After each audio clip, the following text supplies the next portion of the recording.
Hola everyone, and bom dia, wherever you are in the world. Welcome to my channel. My name is Sophian. You're watching this for the first time. And yeah, this week is very much of an update. We're going to, talk a bit about updates, what's been happening over the last few weeks, especially in Lisbon and in Madeira. And also like some exciting news to share with you guys. I decided to vlog over here because it's less windy. It's been raining a lot during the past few days. We had in Madeira, there's been some forest fires, and yeah, while it's really disheartening what's had happened, especially during the last few days. Well, thanks to climate change, there were some forest fires over here, and then in the later part was some arsonists created more forest fires and spread out to the west and to the west of the island and also to the north of the island. And while I've experienced bushfires and I'm quite used to it living in Australia for the past several years, but being on this island is a very different thing when it's closer to you. So it is really disheartening to see that people's lives, people have lost their homes, valuables, their possessions, and they had to restart again, and it would take about 3 years. Yeah, at least 3 years, a few good years for them to start their lives again, and for the forest to regenerate.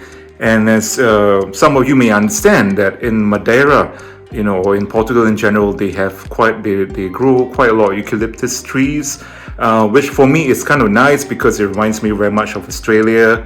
But in some ways, because that's where the source of the problem comes from, because eucalyptus is a oily tree. Due to that, so we have like all these forest fires. It's pretty common. So yeah, that's some of the updates about it. Well, the positive side is that in Prazeres, where I am, it's not really affected because we are kind of lucky where we are separated from a highway. But across the highway, it's pretty bad. It's the soil has blackened, everything's burned down, and and then things like the walkways, the levadas, suddenly got exposed, and I didn't know that there were levadas around and houses, but I couldn't take all these pictures and videos because I was driving, so it's not safe to take videos and drive at the same time. I hope this will be the last of the worst for a while, and I hope that people will be okay, so we'll see what happens with that. But anyway, the last few weeks has been quite busy. I've been back in Lisbon and back forth in Madeira too. Been busy. Me and Ricardo had a great time in Singapore. We learned a lot from this experience, and I really enjoyed the experience. Then we came back to Portugal, and I've been involved in the night market, Night Stories El Shish. So it's been fun. Have a good time. It was busy. We were preparing all the dishes and food to sell. And one thing I realized over here in Portugal is that the Portuguese are somewhat they like to play safe in a sense. So when we sell some dishes, for example, we sell the classics like pad thai, everybody will buy it. But when I was trying to sell like things like rendang, people are not so familiar. Some people are familiar because they travel to Indonesia, some are not. But they're still willing to try it.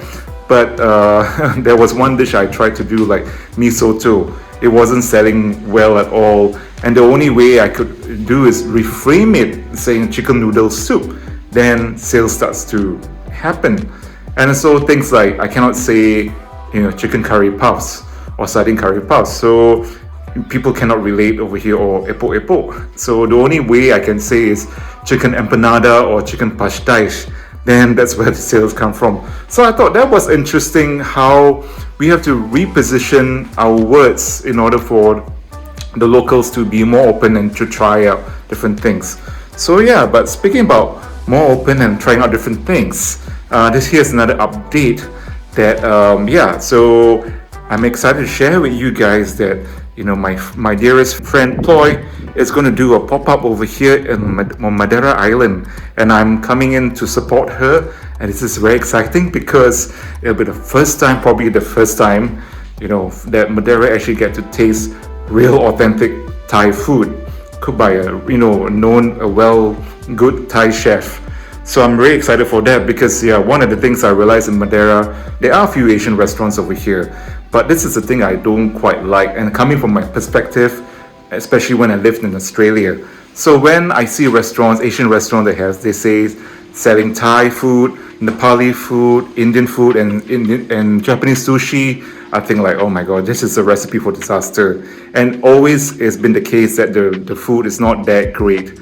But on hindsight, I tried to give the benefit of the doubt, and it came to a point that I realized that it's better to just cook my own food or go to support my friends who are actually cooking this authentic food. So that's what I did, and so in Madeira, in terms of Asian restaurants, there are not many choices. There are Chinese, there are Indians, but then there are a few Southeast Asian food. But I must say that it's more like it helps to fulfill your cravings, but it's not the real deal. So there was one time I had Thai fried rice, but it looks nothing like a Thai fried rice. It looks more like a Nepali or Indian fried rice to me. So it was just wrong. I mean, yeah. So doing this pop-up, and then we are pairing up with Treehouse Hotel and Restaurant. I think that's an amazing thing. So I'm really looking forward to that collaboration and supporting Ploy in this. So yeah, we're going to do the classics, which is like the pad Thai, and then some of the spring rolls, some salad, pomelo salad, and then we're also going to be serving Ploy's signature dishes, which one of my absolute favorite is khao soi. And khao soi is a curry noodle dish, noodle soup that's from north of Thailand, Chiang Mai area, and I've tried a few khao soi before, but I must say Ploy's version is my favorite so far. Not because I'm biased, but it is really, really good. Even she admits that her version is better than the one she had in Chiang Mai in Thailand. So yeah, so we are looking forward to that. Very excited about the whole thing, and presenting that in Madeira for the first time. Yeah, and so far in terms of the house where I am over here at the moment, it's going slowly but surely. So that's all I can say, because the summertime I've been away, and so like people have been away, so it's kind of hard to get the architect and the builder to come and do this house.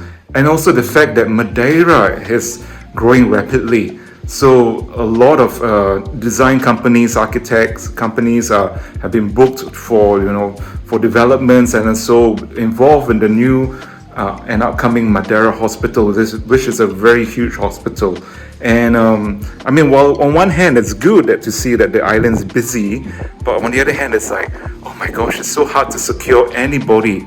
So we managed to, after a few months of finding, we managed to secure someone, and his name is Miguel.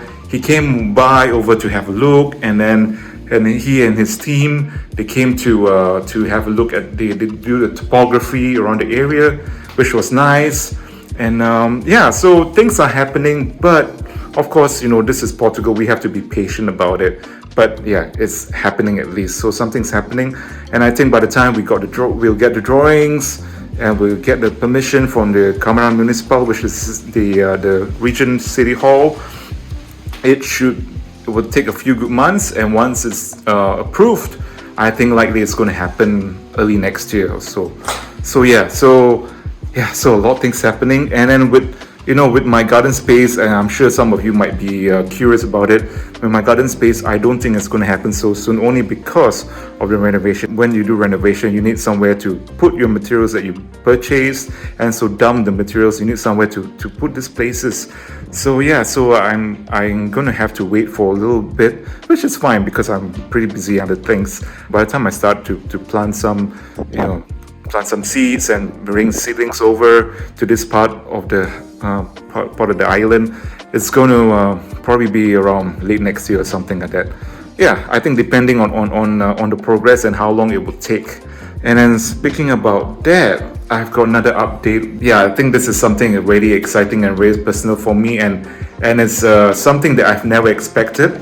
I want to share with you guys. I've done my supper clubs for a long time, for about 2 years now. It's been great, And one of the things I do is I don't want to be like the typical Asian restaurants over here.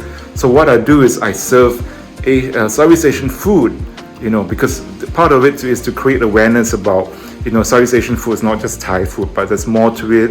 I want to introduce, the flavors of Singapore, Malaysia, and so regional foods that you can't find in any Asian restaurants in Portugal. So that's been my unique selling point. And it's been successful so far, and my diners really enjoyed it. So thank you everyone for supporting me. But yeah, now is the time that I've come to another level in my business, where I met my angel investor, which is the other Singaporean on this island. You will see him in the next couple of vlogs. So yeah, and we are going to open up a Singapore restaurant on the island of Madeira. So where it's going to be, I'm not going to tell you just yet, but it is going to happen. It's not so soon, but yeah, it's in the works. I'm doing all the paperwork, and we'll be signing probably by the time you watch this vlog, we probably will sign the contract with the landlord. So yeah, so exciting news happening. I'm going to be opening up the first Singapore restaurant in Portugal and also in Madeira. So yeah, so I'm looking forward to that. I'm not too sure how people are, how open Portuguese and the expats will be about here. But one thing I noticed is that there are a lot of expats living here on the island, and so the thing is, many of them have lived in Singapore at least for a few good months or a few years, and then they relocated to this island, and while their time in Singapore or in Asia, they travel around the region and they kind of miss all these flavors. So so my restaurant is not going to be, an typical Asian restaurant with Thai, sushi and momos, but I'm just going to specialize in Singapore food. So the good thing about Singapore food is that we have different ethnics in Singapore. We've got the Chinese cuisine, we've got Malay cuisine, which is something the South Africans over here can relate to, especially rendang. And we've got Indian cuisine, and so we've got some Portuguese Eurasian cuisine.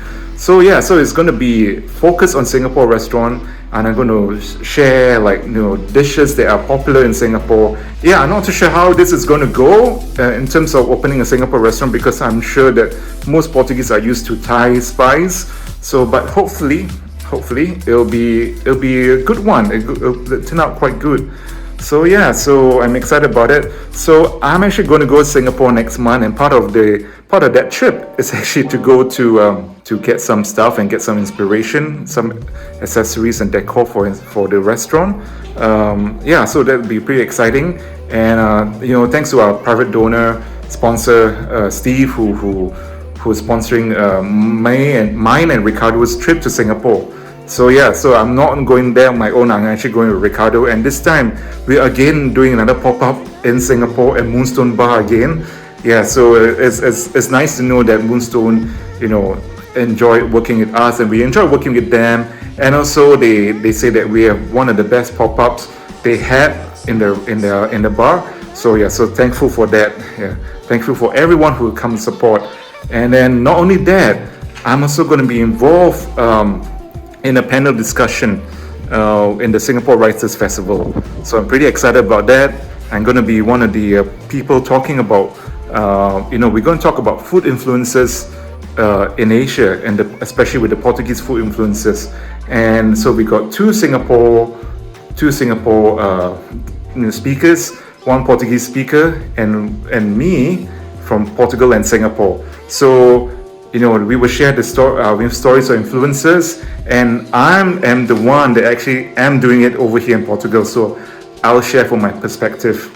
So yeah, it's pretty exciting, and I thank you to the embassy, the Portuguese embassy in Singapore, for giving us this opportunity, and we're really, really looking forward to it. Yeah, so that's basically been the update for a while now. I will share another vlog when I am in Singapore and in Thailand. Yes, I'm going to Thailand too, because I just miss Thai food, and I might meet Ploy over there in Thailand. So stay tuned for that. So yes, I am going to go to Singapore in a couple of days, and maybe by the time you guys see this vlog, I might be in Singapore already. So yeah, so I'm excited to share with you, and we'll document this trip. And yeah, so that's about that for my updates for the moment. I hope you guys will follow me, and don't forget to hit like, subscribe, and the bell. Here's me saying goodbye. I see you guys again soon. Take care and ciao ciao.